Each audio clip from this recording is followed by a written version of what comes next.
नमाज की दमक्तदी हाइरिसे अइना अल्लाह या अल्लाह अइना नमाज मतम अदुक सोन खिद्रे अइबु कोकपी युनेन अइना पुंची चुप्पा कप्पा हाइजरसु अल्लाह न सुको को ओएबा जब तक के नमाज तुई कजा सिंगदोक त्रिफो को ओएबा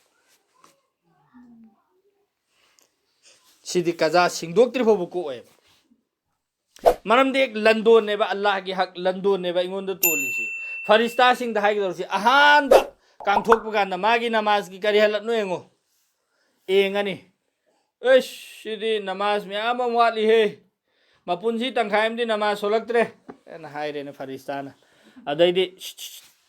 स्वाई लैयो नाकंद लैयो न हाइखरदी लोरे मा हिसाब लौथरद मथंग नमाज तु तंते मान चलमबगी इसिंग थामबगी नुअमबगी तुमने हिसाब लौखलकान चेनफम मचेत अम लैरोइदम सोम नाकंद लैयो हाइखरदम मेदुदी दो फरिस्तान एंगेने एश याल्ला माई नमाज सिदी लोई सुई है तुते फुते खरा सुयावरे दो सुदी सुई है न हाइरे ने चलो चलो अतई हंगरोय नमाज तु सुखरदी अचौब तोहफा ने नमाज की मतंग द इन ममांग सुहाई खेतना अतई हुकम खुदिंग मक्ति अल्लाह न जमीन द थारा अपीबने नमाज सिदी आसमान द कौखलगा लान पिरखरिमे सिगी सिदी को ओय बल्ला अदो अखोइदी हुजिक नमाज सोनबसिने बे खोइन तल्लिसी हदीस मयामम द हाइरिबा नमाज का आदि मुसलमान का कुफ्र की मरक खल्लिसी नमाज सी खक्तने नमाज सी खक्तनी खल्लिसी ना नमाज सी सोंदब तारगदी काफिर ने हाइरिबा हदीस में धाइबा जो नमाज सोंदब मीदु काफिर ने नमाज सोंदब मीदु काफिर ने ना मयामम हदीस द हाइरिबा अदो अखोइगी ओलमा सिंगना काफिर ने मक्ति हाइद्रगसु काफिर ने हाइद्रिसिंगना करी मरम गिनो हाइबा मतमदा अखोइदा सोंद्रिबा मीदुना अमतंग ज्ञान तारकांदा मागी कजा सिंगदुनिंगाई लंबी एम लैरिदना सोलहौद्रिबा मतमदुगी कजा सिंगदुअगा नमाज तुदगी मागी मथक्ता तोलंबा सिंगदु लोइना कोकथोहल्लगा मखा ताबा पुंसी लेनबा हिंगबगी हाइबदी अल्लाह की मैकैदु ओंजल ngai लंबी एम लैरियबा अदुदुना काफिर ने दी हाइदबा युवानेबा असेंबगी ओइदी ओइरमेबा नमाज सोंद्रदी अदुना कयामत की नुमित सुको को ओइरद पोट नमाज से सिगिसिदी अखोइद वाटहंदनिंgai होटनसेबा थबक यामना चिला असुने ngasai मीना दी हाइबा करियना अस हानदी नफल सोंद्रसु याय सुन्नते गेर मोकादासी सोंद्रसु याय हाइबसी खंगमद्रिंगाइददी पुन्ना पुन्ना सोलंबनी हुजिक्ति सी सोंद्रसु याय से खंगकपदगी सोनिंगखिद्रे सोंद्रे न हाइरेबको अद्दीनु युस्रुन हाइबदी दीन सी यामना लाइबने न हाइरमिबा पोतसी सिगी सी तानिंगाइगिदमक्ते सिसु खंगबा मथौ तायबा ऐसागी नमाज रेकात कयानो पुन्ना सोलिसे नमाज रेकात 33 ने अइगोंद थबक अरूबा म लैरेबा आइसे थबक अरूबा म लैरेबा चत्तब यादब थबक अमा अदोरदी अइगोंद लैरिबदिन मतम मिनट 10 खक्तनेबा मिनट 10 सिदा इ चत्तब याद्रेबा अदुदी अइना खल्लेबा अस नमाज रेकात 33 सि सोंदर लैरिंगाइददी अइना ngरोइना अइ नमाज थादो अनेबा थादो ओइद्राने उपाय लेत्रमेन थादो अनेबा ngरोइना अइ नमाज तु थादो अनेबा अदुगी मतम दुदा सिजिन होइना नेबा सुगुम सिंगसे हाइरिसे मिनट 10 ने इंगोंद लैरिसे फरज रेकात 3 दु सोलो सुनत रेकात 2 दु सोलो वितर 3 दु सोलो चलो आई चतकदम थबुक्तो अइगोंद गुना लैररोइबा लाइहल्लिम नत्रबा अइगी थबुक्तु सुनंगनिंगाइगी अदो सिसिंगसि खंगबा तारगदी अइ नमाज तुदगी सुखै अदुदगी अइ हुजिक चतकदबा मिनट 10 नत्र मिनट 5 खक्तरंगाइरेबा मिनट 5 सि मी ngaइदा लैरे अइ जखरदी अइ ngasi नुमित चुपसिगी अइ हाइबदी नमाज सोलरोइसे अइ खंगेबा अहिंग चुपसे अइ नमाज सोनबा यारोइसे खंगेबा मिनट 5 तरंगाइरेबा चतकदबा फरसतु सोंदो चतलो एक खितंग थाक तु खंगदी हाइबदी गुनादा मुब्तला ओइदनिंगाइ ngasai mamang da haidana aina namaz ngasidagi quran para amamam soladamena khanjaluraga para ama sonba ngamoidaba numitudi ai soloroiba to aneba natrane chenang khakta songani ai numit kin khanba taragadi chenam dudi laiganeba namaz ki dasu adumai tawdana ngasai gi leiriba solasu sondrasu yaba khak leiri singsi thaduk chinjalak matamda thado agasu ai namaz dudi pangthokani dana adugineba अदुना आइगी सोलहौदबा नमाज सिंगसे सिसिगी कजा सिंगबै मतंगदि हाना ममांग दसु हाइख्रेतना umari kaza ina umar ai punsi chupa sigi kaza singadra natraga karamba mawongda ai kaza singada moido ma'am तौनबसु यावरमनेबा सिंगदोकनखिबसु यावरमनेबा अदो सिंगदोक्तबा सिंगजु सिंगदोक्सेबा सिंगदोक्तरदि यारोयबा फरिस्ताना इश्दी पुहांग Hong हे अमता याउद्रे इश मादि लैसारिङाइदि नमाज मसेलम सोलमद्रे हे बर्बाद तारे एना हाइरा अब्दुल लोइरेने इरांग तौरिङाइदा अदुदुना सोलहौदबा सिंगदु लोइनमक सोनखिमखोदि फरे अल्हम्दुलिल्लाह अदु सोलहौदबा सिंगदु कमाइना कजा सिंगनी हाइबा मतमदा अहानबदा खल्लनेबा मोमिन मुसलमान गी युमदा पोइमिना खरदि दुम सोलमगनेबा मरक महादा नानथोखिबै वानेबा नुपा लाकपा टाइमिंगुमबदा इरांग तौनगाइदा खैर अदो सिंहौदबा नमाज हाइबदि आइना सोलहौदबा आइगिदगी नानथोखिबसिंदु अदुदु हाइबदि इस्लाम ददे यामना अमफबु लुदमेबा इस्लाम सि लाइखरबजानेबा आई फिक्स अदुगी नमाज तो म पुलप लोइना सोनदबा यादेना नतेबा शरीयत हरसी करिनो अहानबदा आई अचिकपमदा फजना मुन्ना खनथरो आइना थादोखरिबा नमाजि कयाम ओइगदमो चौराकना कयाम ओइगदमो हाइबदो चौराकना मसिंग डाइरेक्ट थीबदि ngमरोयबा नत्रने कनान थीब ngमुदुरबा एजुक यामबदो अदुदुना चौराकना कयाम ओइगदमो इसे आई खल्लोबा फजना मुन्ना खनथरगा कयाम ओइगनीना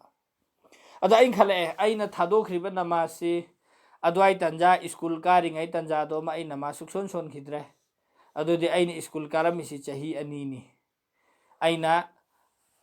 अदुगी मतुंगदा लौ उबा मतमदो नमाज सोनखिदे अदुदा सोनखिदे आइना जा ngamjaba आइगी निंसिंगकपदो अदुदो मा आइगोंदा पाथोओबा अदुदुगा अमक्का पाथोखरिबा मफम सिंगदो पुंजलगा चही मुक फागदरा आइना नमाज सोनखिद्रिसे नत्र चही अनि मुक ओइगदरा कयाम ओइगदा मोइदो आई खंदो अनेबा हिसाब तौथो अनेबा अदो आइना खलेएबा सुम खनबदा आइसी समना हबदा चही अमा मुकी चांग इंगोंदा नमाज तोलेना खल्लेबा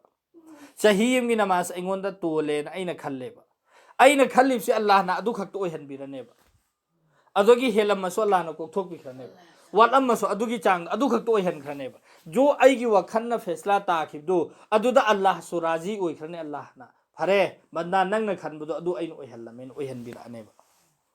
अदु चही अमने सिदि आइना लेपखरेबा अदु चही अमसे आइना लेपखिब तारगदि आइसि कमै कजा सिंगनी अमक्तदा पुलपना चही अमसिगी लेपगा सोनबदे आइ ngमोएबा अदु नमाज मतम मतम दुगी मतुंग इन्ना आइना समना हारदा आइ ngasi si engani ngasi तारीख 30 ni डिसेंबर की तारीख 30 ni ngasi si ngasi gi asar dagi aina haureba नमाज मतम खुदिंग मक्सी नमाज मतम अममम सी सिगी अदुम आई खनखरेबा आई चही अमा सुमैना अदुम नमाज मतम खुदिंगी अममम हापने आई खनखरेबा अदु खनखिबसिदे डिसेंबर की तारीख 30 की असर सिदे आइना हौखरेबा ngasiगी असर नमाज सिदगी हौखरेबा फरज सोलनी अदुदुगा नियति कमै तौगनी हाय मतमदा आइना सोलहौदबा नमाज आइगी पुंसीदा आइना मिरोन तारकपदगी आइना अहानबा सोनखिदबा असरगी नमाज तो अदुगी आई कजा सिंगजरी हायरगा नियत तौरनेबा आइगी पुंसीगी अहानबा असरगी नमाज आइना सोनखिदबदो अदुगी नमाज तोगी आई कजा सिंगजरी एना हायरगा नियत तौरगा नमाज सोलनी असरगी सिंगनी मगरिब यौरानी मगरिब की सिदसो आइगी पुंसीगी अहानबा मगरिब की नमाज आइना सोनखिदबदो अदुगी आई कजा सिंगजरी नमाज रेकात अहुम फरज फरज तुदनिको सिंगदोरसी एसागिदसो अदुमैना अद को आइगी पुंसीगी अहानबा फजरगी नमाज आइना सोनखिदबदो अदुगी आई कजा सिंगजरी एना नियत तौरनी अदैदी जुहोर यौरानी असरने तुमै तौदना चही चुपसे अदुम नियत खुदिंगमक्ता अदुम अहानबा हाइगदमी अहानबा ओइगदौरिसि करिगिनो हाइब मतमदा आइगोंदा तोलिसि आई पुंसी चुपगी सिंगदोरकदौरिमिदना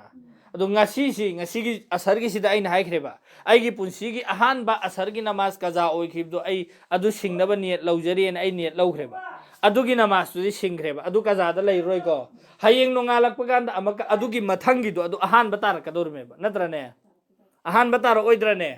अदुगी ममांगदा लेरमबदुदि आइन सोनखरेबा आइगी कजादा लैत्रेबा अदु मथंगिदो अवाटपदो अदुना मो अहानबा तारकदौरमे अदुम अहानबा अदुम ओइरकनेबा अहानबा आइदा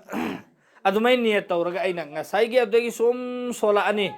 ꯑꯗꯨꯗꯨꯒ ꯃꯊꯪ ꯆꯍꯤꯒꯤ ꯗꯤꯁꯦꯝꯕꯔꯒꯤ ꯇꯥꯔꯤꯛ 13ꯁꯤ ꯌꯧꯔꯛꯄ ꯀꯥꯟꯗ ꯖꯨꯍꯣꯔꯒꯤ ꯅꯃꯥꯖ ꯐꯥꯎꯁꯤ ꯉꯁꯤ ꯍꯧꯖꯤꯛ ꯍꯧꯈ꯭ꯔꯤꯕ ꯖꯨꯍꯣꯔꯒꯤꯁꯤ ꯑꯁꯔꯗꯩꯗꯤ ꯑꯩ ꯁꯤꯡꯈ꯭ꯔꯦꯗꯅ ꯖꯨꯍꯣꯔꯒꯤ ꯅꯃꯥꯖꯁꯤ ꯁꯤꯁꯤ ꯐꯥꯎꯁꯤ ꯑꯩ ꯁꯣꯜꯂꯛꯑꯅꯦꯕ ꯑꯗꯨꯒꯤꯗꯨꯗ ꯑꯩꯒꯤ ꯄꯨꯟꯁꯤꯒꯤ ꯑꯔꯣꯏꯕ ꯅꯃꯥꯖ ꯀꯖꯥ ꯑꯃ ꯐꯥꯎꯕ ꯂꯩꯇ꯭ꯔꯦꯅ ꯑꯩꯁꯦ ꯑꯗꯨꯗ ꯂꯦꯞꯄꯅꯦꯕ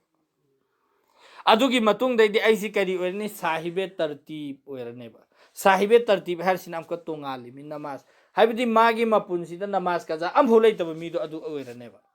ꯁꯤꯒꯤ ꯃꯇꯨꯡꯗꯒꯤꯗꯤ ꯑꯩꯁꯤ ꯅꯃꯥꯖꯁꯤ ꯂꯒꯥꯇꯔ ꯁꯣꯜꯂꯅꯤꯗꯅ ꯀꯔꯤꯒꯨꯝꯕ ꯃꯇꯝꯗ ꯑꯩꯉꯣꯟꯗ ꯅꯃꯥꯖꯁꯤ ꯅꯥꯟꯊꯣꯛꯄ ꯌꯥꯎꯔꯛꯀꯅꯦꯕ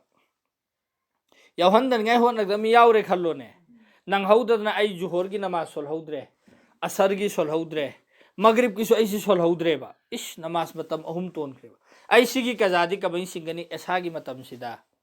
एसागी नमाज अइगोंद सोनबे याद्रियेबा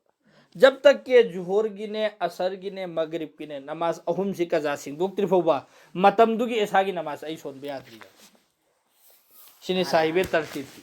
अदुना हाइबदि ममांगी सिंगदो हाना सिंगदो मतुंगदा अदु सोनगदमेबा अदु हुजिकति अदु नते हुजिकति अखोइगी अइ ममांगदा नमाज मयाम अइगोंद तोलियेबा अदु तारगदि अइना मतमदु खकी नमाज सोलेने नमाज तु सोनबा लोइरगा मतमगी नमाज तु सोनबा लोइरगा कजा ngasiगी नुमिगी नोंमगी अइ वातहौबा अइना मफम खंगबा जुहोरगी नमाज अइ ngasi सोलहौदे हाइबा खंगबदो अदो अइना असरगी नमाज सोंदो अने अदुदुगा जुहोरगी दु अमुक कजा सिंगसु कैसु काइ मगरिब की सोंदो अने दो मगरिब मतुंगदा ममांगी ngasiगी जुहोरगी असरगी सोलहौदबदु कजा सिंगसु अदोदि कैसु काइदेबा मरमदि तरतीब अम नाइद्रेबा ममांगदा अइगी मेमम नानथोखरियेबा अदु नानथोखरि सिंगदु सिंगदो मतुंगदा अदु अदुमै तौरगा पुंसी लेनबा तारगदि इंशाअल्लाह फरिस्ताना कांथोगा अल्लाह सिदि लोइन सुरे हे ना हाइबदो अदुइ मंगदे खोइ चनगनेबा यामनदि लुदमे लाइबने नमाज रेकात मरी की मफमदना मरी समना अदोगी अमका हाइरिसी सिगी उमरे कजासी हाइबदि कजासी तौरिङैगी मनुंगसिदा कनागुम्बा मीना नफल नमासी सोनद्रेबा नफल नमाज सोनबगी मफमदो अदुगिदुदा कजागिसी सोलेबा कैसु काइदे कजासी ओइना सिंगबा नफलदि दुम सोलिमिदना अखोइना अदु नफलदु थादोओ अदुदुगा समना हाइबदा हुजिक मगरिब की नमाज से आई सोले फरज रेकात अहुम सोले सुन्नत रेकात अनि सोले अदुइ मतुंगदा नफल रेकात अनि लैरिदना सि नफल रेकात अनि सि अनि सि सोनबै महत्त रेकात अमतंग हापचलगा आइगी कजादु अहुम दु सिंगदो हौरदि इंगोंदा कानद्रो एसागिदा रेकात मरीनी नफल लैरिसि नत्रो रेकात मरी मक्तो थादोखरो फरज रेकात मरी दु सोलो सुन्नत रेकात अनि सोलो वितर रेकात अहुम दु सोलो अदुगी मतुंगदा ngसाइगी नफल रेकात अनि दो अदुगी महत्ता नियत तौरो आइगे पुंसीगी अहानबा कजा ओइखिबि एसागी नमाज तो अदु कजा सिंगनिङै नियत लौरियन सोलो आइगोंदा नमाज रेकात 33 तुतनेबा दुम सोनदौरसि तौबतबु आइगी आइना सुम चांग नाइन तौर अदि नोंमगी आइगी कजा दुम कक्चल ओइद्राने अदुगे कजा दैदि खोइ इसासी खाली ओइहनसेबा नमाज की खाली ओइ खुंकोइ सिगदि सोइदन फागनेबा अल्लाह अदुमै तौदन नमाज की अदुगी रोजा की सो कजा सिंगद्रि फौ यारोयबा सिदा खोइ मी सिखरकांदा नमाज की नेना पैसा नुसा पिथोकनरिसे गारंटी लैबा पोट नत्तेबा से पैसा पिथोइदुना कल्लुने हाइबगी कोई गारंटी अमता लैबा नत्तेबा यारदि लिथोकपा यागद्रा हाइबे वानेबा नमाज कजा लैरिबा मीदो अदो अल्लाहना नुंगसिबिदन लिथोहनखिबिखिबा नत्तना दुम चप्पद याउखरदमेबा होय कोना कनागुममना सिफारिश तौरपदि जन्नत चंगपदुन तोंगान बुआनी चप्पा मतुंगदा चंगकदोरमेबा दु फागी नत्तेबा खोइ वखन खनथसेबा सिबगी वखनसि तोइन तोइन खनबा इस कैदौदरमदा हयेंग सिखर होरेंग नोंगालकपदा आई सिरमदि कम तौनें खनलबदि दुम पुकनिंग सिदकपनेबा हेक्ता अल्लाह ना खोइ खुदिंग हेंदोक थोइदोक अमल तौबंगमगे पंगल पिना बिबोइसनो